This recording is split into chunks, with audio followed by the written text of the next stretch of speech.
Hello friends, कैसे हैं आप। जैसे कि आप जानते हैं, मैं हूं साहित्य सरकार और मैं आपके लिए कॉम्पिटिटिव एग्ज़ाम्स में पूछे गए सवालों का जानकारी लेके आता हूं। फ्रेंड्स, अगर आप लोक सेवा आयोग या दूसरे सरकारी नौकरी की तैयारी कर रहे हैं तो ये फ्री वीडियो आपके लिए है। कॉम्पिटिटिव एग्ज़ाम्स में हमारा ऑब्जेक्टिव होता है कि कितने कम समय में ज़्यादा से ज़्यादा आंसर कर पाएँ, और उससे और एक क्राइटेरिया जुड़ जाता है, वह है ज़्यादा से ज़्यादा करेक्ट आंसर कर पाना। तो अभी कुछ प्रीवियस ईयर की क्वेश्चंस पेपर आप देखें तो वहाँ पे आपको देखने को मिलेगा थियोरी से रिलेटेड क्वेश्चंस बहुत कम है, एप्लीकेशन बेस्ड क्वेश्चंस अभी ज़्यादा पूछा जाता है। आज हम इकोनॉमी के बैंकिंग सेक्टर और फाइनेंस सेक्टर के ऊपर फोकस करेंगे।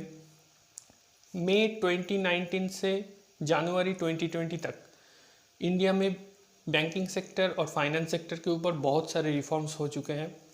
तो ये पूरा सेक्टर आपके सामने प्रेजेंट करने के लिए चार अलग अलग छोटा सा सेक्टर हमें बनाना पड़ा। तो चलिए फ्रेंड्स, डिस्कस करते, बने रहिए पूरा वीडियो में हमारे साथ और इससे जानकारी उपलब्ध कीजिए। शुरू करते हैं मॉडल क्वेश्चंस के साथ। Bharat 22 consist of which of the following? A. PSBs, B.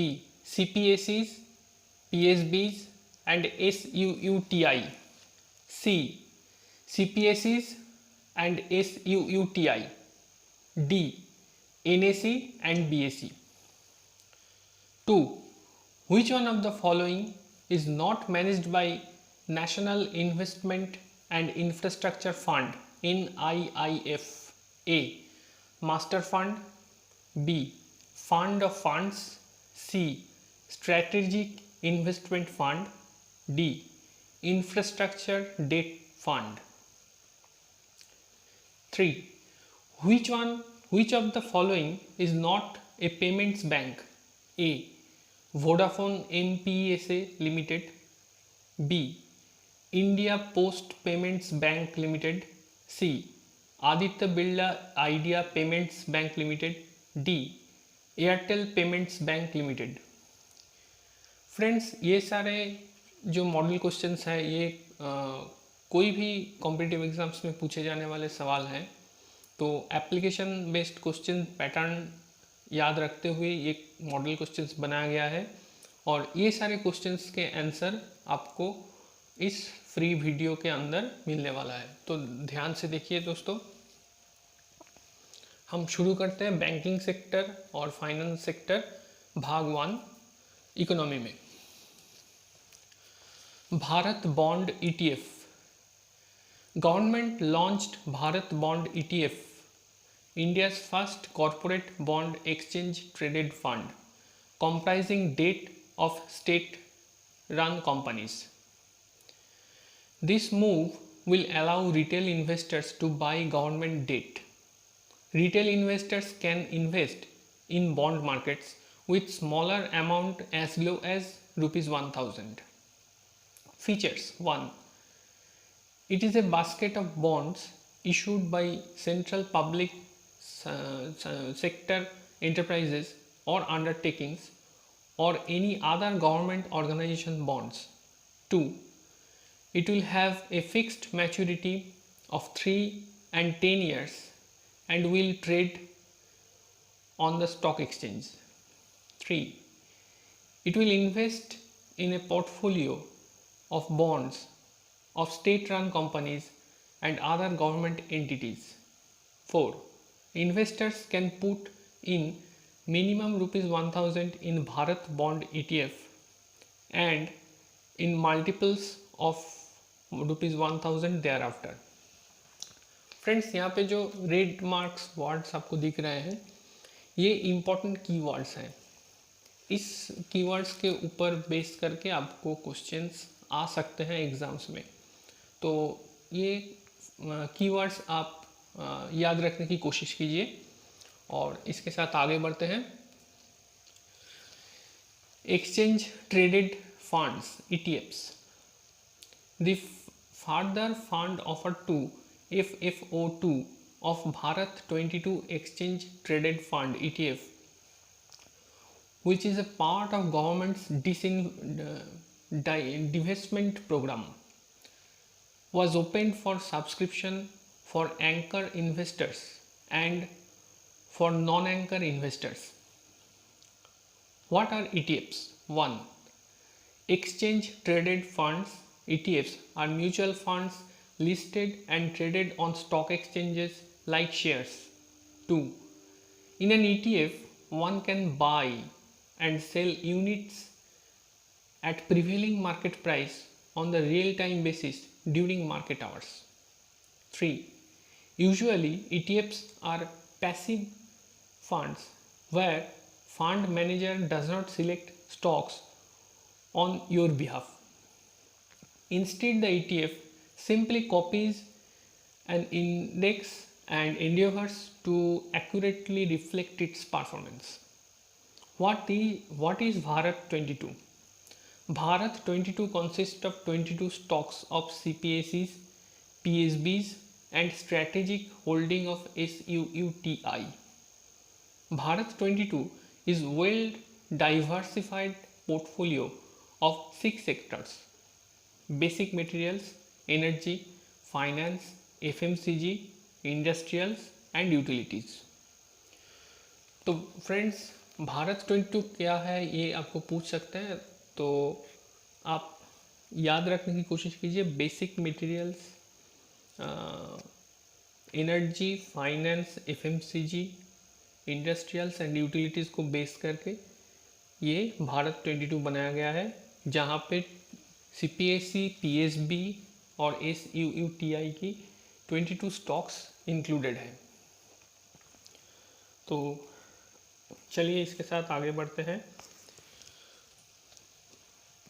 National investment and infrastructure fund NIIF, Canada's largest pension fund, Canada Pension Plan Investment Board CPPIB, has agreed to invest about $6 million in National Investment and Infrastructure Fund NIIF through the NIIF Master Fund.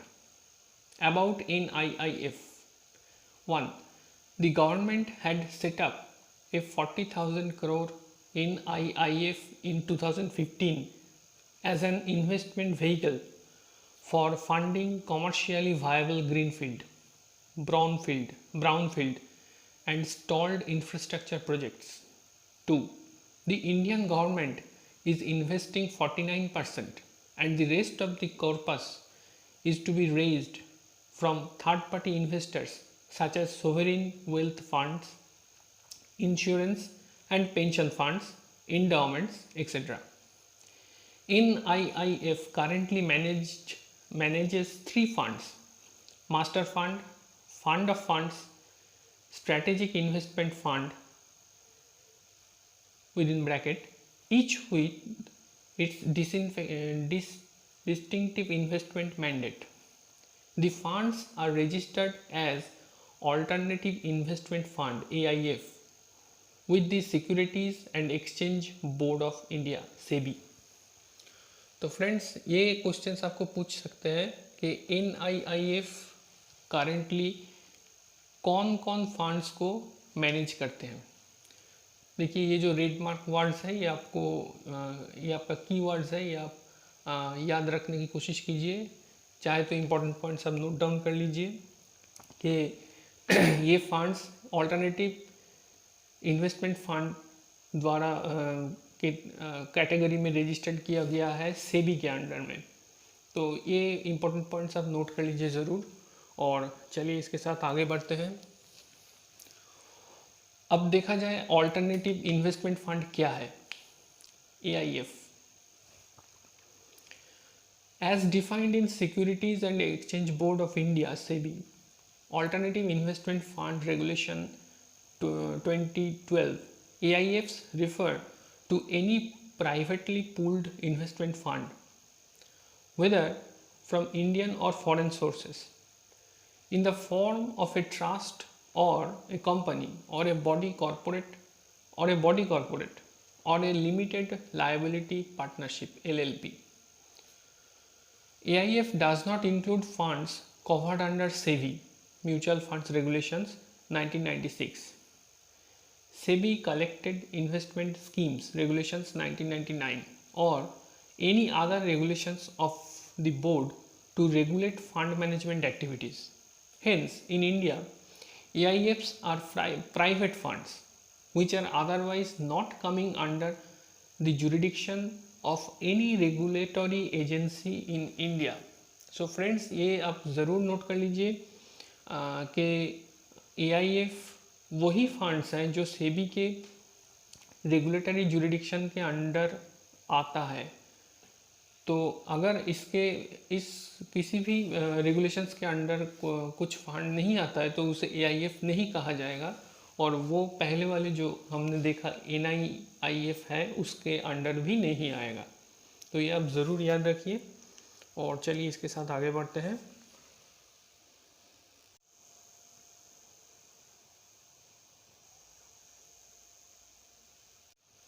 Deposit insurance. The government has set up Deposit Insurance and Credit Guarantee Corporation DICGC under RBI to protect depositors if the bank fails. The DICGC Act will have to be amended to increase the deposit cover. This is the first time since 1993 that the deposit insurance cover has been raised. The government has decided to increase the insurance cover for bank deposits to rupees 5 lakh from rupees 1 lakh. The increase on deposit insurance to 5 lakh will increase bank premium cost to these institutions. The DICGC insures all bank deposits such as savings, fixed, current and recurring. Deposits not covered by corporation included those of foreign governments and of central or state governments, deposits of state land development banks with state cooperative banks, interbank deposits, deposits received outside India, and those specifically exempted by DICGC with the prior approval of the banking regulator. तो friends, DICGC act जो है इसमें आपको याद रखना पड़ेगा, ये 1993 के बाद ये पहली बार इस इंश्योरेंस कवरेज 1 लाख से बढ़ाकर 5 लाख किया गया। ये सिर्फ इंडिविजुअल डिपॉजिटर्स के जो सेविंग्स है उन्हीं को कवर करते हैं, ये इंश्योर करते हैं, जैसे कि सेविंग्स, फिक्स्ड, करेंट और रिकरिंग, इसको इंश्योर करते हैं।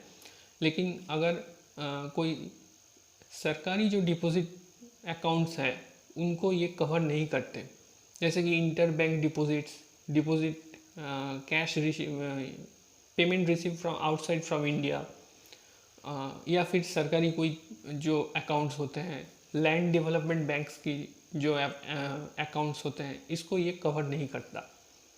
तो ये आप ज़रूर याद रखिए और इम्पोर्टेंट पॉइंट्स आप नोट कर लीजिए। उसके साथ चलिए आगे बढ़ते हैं। Payments bank.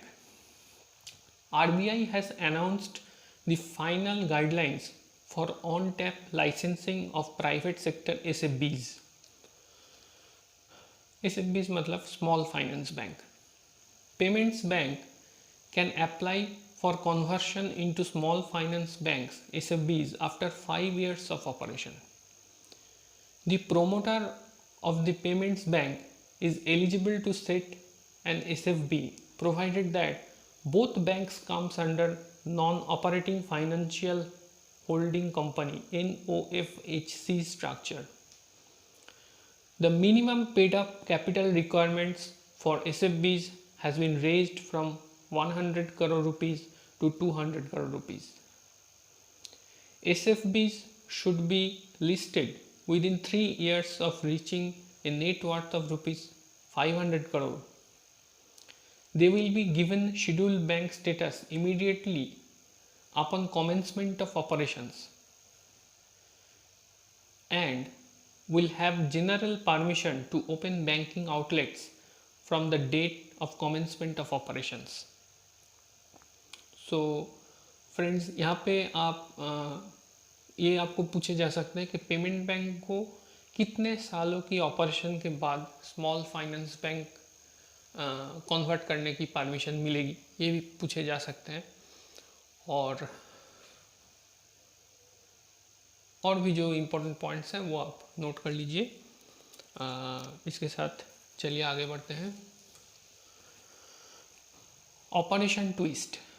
Operation twist is when central bank uses the proceeds from sale of short-term securities to buy long-term government debt papers, leading to easing of interest rates on the long-term papers. RBI launched US-style Operation Twist to bring down interest rates. The objective behind such an operation is management of yield curve. It will help to make loans less expensive with those looking to buy homes, cars, and make savings less desirable as it does not pay much interest. Other central banks, including US Federal Reserve, have used similar measures. This is the first time RBI has undertaken such an unconventional policy measures with the aim of flattening the yield curve by lowering longer rates to boost lending and growth. Friends, operation twist US में बहुत ही popular है, आप देख रहे हैं। ये interest rate को कमाने का एक कोशिश है आरबीआई ने जो लॉन्च किया है। ये long term government date papers जो है ये खरीद लेते हैं सेंट्रल बैंक, मतलब यहाँ पे आरबीआई खरीद रहे हैं, शॉर्ट टर्म सिक्योरिटी से इसको कन्वर्ट करते हैं लॉन्ग टर्म गवर्नमेंट डेट्स को, जहाँ पे इंटरेस्ट रेट कम जाएगा। और उससे क्या होगा, जब हम इंडिविजुअल लाइक आप मैं कहीं घर खरीदने की कोशिश कर रहे हैं या कार ले रहे हैं या फिर सेविंग्स में जो इंटरेस्ट रेट जो होता है वो इंटरेस्ट रेट कम जाएगा इस ऑपरेशन ट्विस्ट के ज़रिए। तो इससे जो इम्पोर्टेंट पॉइंट्स वो हम मार्क कर दिए हैं रेड वर्ड्स में, तो ये आप नोट डाउन कर लीजिए। इसमें भी पूछे जाने वाले बहुत जगह हैं। अगर आपको किसी विषय में क्वेश्चंस हैं वो आप कमेंट में फिर डाल दीजिए, हम आपको आंसर इसके ऊपर दे देंगे। और चलिए इसके साथ आगे बढ़ते हैं। Adjusted gross revenue AGR। The supreme court has upheld the definition of adjusted gross revenue AGR calculation as stipulated by Department of Telecommunications.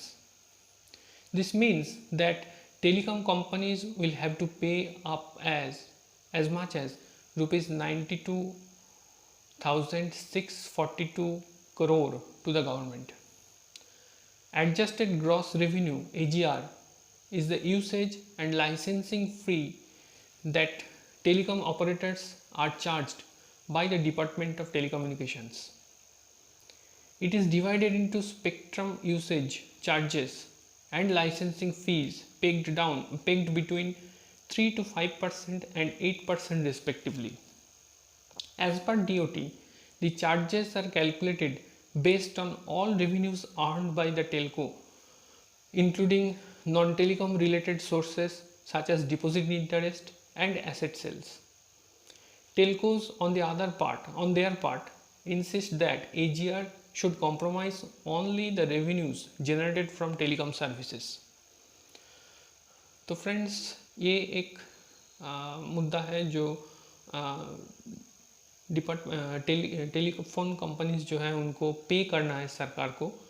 ये बेसिकली बोला जा रहा है कि spectrum usage and licensing fees के ऊपर ही ये आधारित होगा, जिसका रेंज होगा 3 to 5% और 8% रिस्पेक्टिवली। जैसे कि मानिए स्पेक्ट्रम यूसेज के लिए 3 to 5% और लाइसेंसिंग फीस के लिए 8% रिस्पेक्टिवली, ये पकड़ के पूरा जो भारत का जो टेलीफोन कंपनीज हैं उनको सरकार को पेमेंट करना है 92,000 करोड़ के ऊपर। तो यहाँ पे जो इम्पोर्टेंट पॉइंट्स है वो आप नोट कर लीजिए और इसके साथ आगे बढ़ते हैं। Merchant discount rate MDR। Merchant discount rate is a fee charged from merchant by a bank for accepting payments from the customers through credit and debit cards in their establishment. All businesses with turnover worth rupees 50 crore or above need to mandatorily provide certain electronic payment modes facilities like RuPay debit card, Vim UPI within bracket United Payment Service Interface, Vim UPI QR code and UPI QR code. People making payments via electronic modes will not need to pay any charge including MDR fee. MDR compensates the card issuing bank, the lender which puts POS terminal and payment gateways such as MasterCard or Visa for their services. MDR charges are usually shared in pre-agreed proportion between bank and the merchant and is expressed in percentage of transaction amount. तो friends यहाँ पे बोला जा रहा है कि जिस business institution की टर्नओवर पर ईयर 50 करोड़ से ऊपर हो उन्हें किसी भी इलेक्ट्रॉनिक मोड फैसिलिटी को डिक्लेयर करना पड़ता है, जैसे कि रुपे डेबिट कार्ड हो, भीम यूपीआई हो, भीम यूपीआई क्यूआर हो या यूपीआई क्यूआर हो।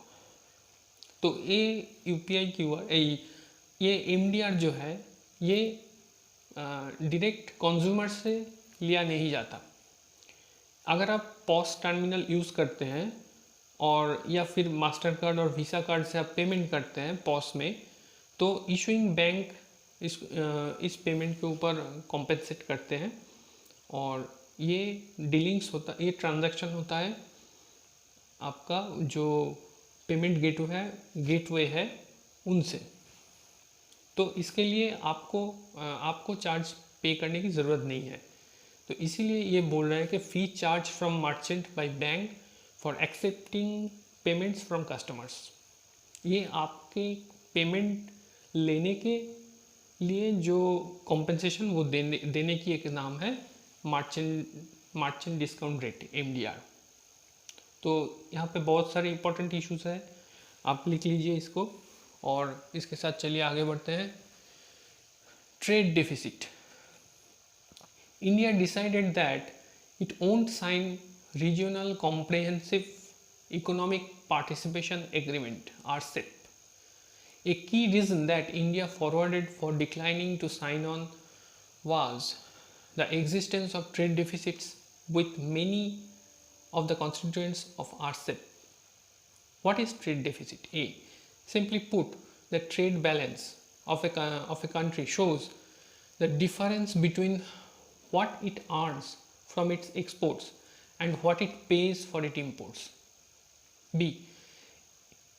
If this number is in negative, that is, the total value of goods imported by the country is more than the total value of goods exported by the country, then it is referred as trade deficit. C. If India has a trade deficit with China, then China would necessarily have a trade surplus with India. What does trade deficit signify? 1. The demand in domestic economy is not being met by the domestic producers. 2. Many a time, trade deficit signifies the lack of competitiveness in the domestic industry. So friends, Bharat ने RCEP में sign करना या सम्मति देना ज़रूरी नहीं समझता, इस कारण में कि भारत को लगता है कि ये ट्रेड डेफिसिट जो है भारत की वो कॉम्पिटिटिवनेस को सिग्निफाई करता है। तो तो इससे भारत के जो इंटरनल जो डोमेस्टिक प्रोड्यूसर है इसका प्रोडक्शन इसको इंस्पायर नहीं करता। तो इसीलिए डोमेस्टिक इकोनॉमी जो है ये दिन पे दिन घाटे में चल रहा है। तो इसीलिए भारत नहीं समझता कि आरसेप में एग्रीमेंट में साइन किया जाए। ये इसका मेन इशू है। यहाँ पे भी बहुत इम्पोर्टेंट इश्यूज है, ये आप लिख लीजिए। और इसके साथ चलिए आगे बढ़ते हैं। Supplementary grants,